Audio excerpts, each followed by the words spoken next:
బుడమేరును ఆక్రమించి అక్రమ నిర్మాణాలకు తెగబడ్డ వైసీపీ నేతలే నేటి దుస్థితికి కారణం.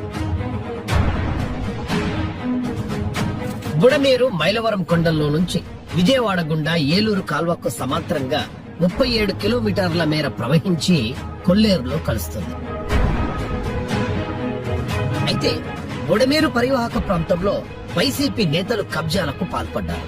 ఇరిగేషన్, రెవెన్యూ అధికారులను నోరెత్తకుండా చేసి బుడమేరు కట్టను తవ్వి మట్టి తవ్వుకొని అమ్ముకున్నారు.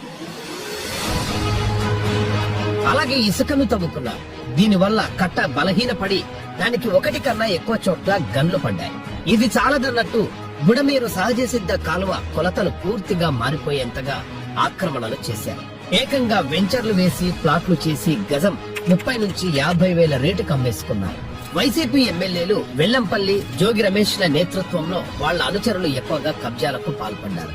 అజిత్ సింగ్ నగర్, న్యూ రాజేశ్వరి నగర్, కండ్రిక, రాజీవ్ నగర్, రామకృష్ణపురం మొదలైన ప్రాంతాలలో చాలా మటుకు కబ్జాకు గురయ్యాయి. ఇప్పుడు ఆ ప్రాంతాలే వరదలో మునిగిపోయాయి. నీరు వచ్చినా బయటికి పోయే మార్గం లేక ఆ ప్రాంతాలు ఇంకా నీటిలోనే నానుతున్నాయి.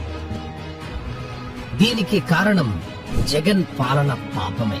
ఇప్పుడు 5 లక్షల మంది బాధితులను ఆదుకోవడం ఒక పనైతే, బుడమేరు కట్టను పటిష్టం చేయడంతో పాటు ఆగిపోయిన అండర్ డ్రైన్ మరియు బుడమేరు డైవర్షన్ ఛానల్ పనులను చేపట్టాల్సిన బాధ్యత చంద్రబాబు ప్రభుత్వంపై ఉంది. లేదంటే ఇక ప్రతి వర్షానికి విజయవాడ నీటిలో తేలాల్సిందే. ఇది జగన్ తెచ్చిపెట్టిన ఉత్పాతం. ఇంత చేసి కూడా జగన్ లో ఏమాత్రం పశ్చాత్తాపం లేదు. వరద ప్రాంతాల్లో జనాన్ని ఓదార్చాల్సింది పోయి ప్రభుత్వంపై దుష్ప్రచారం చేస్తున్న జగన్, వైసీపీ మూక తీరును యావత్ ఆంధ్ర రాష్ట్ర ప్రజలు అసహ్యించుకుంటున్నారు.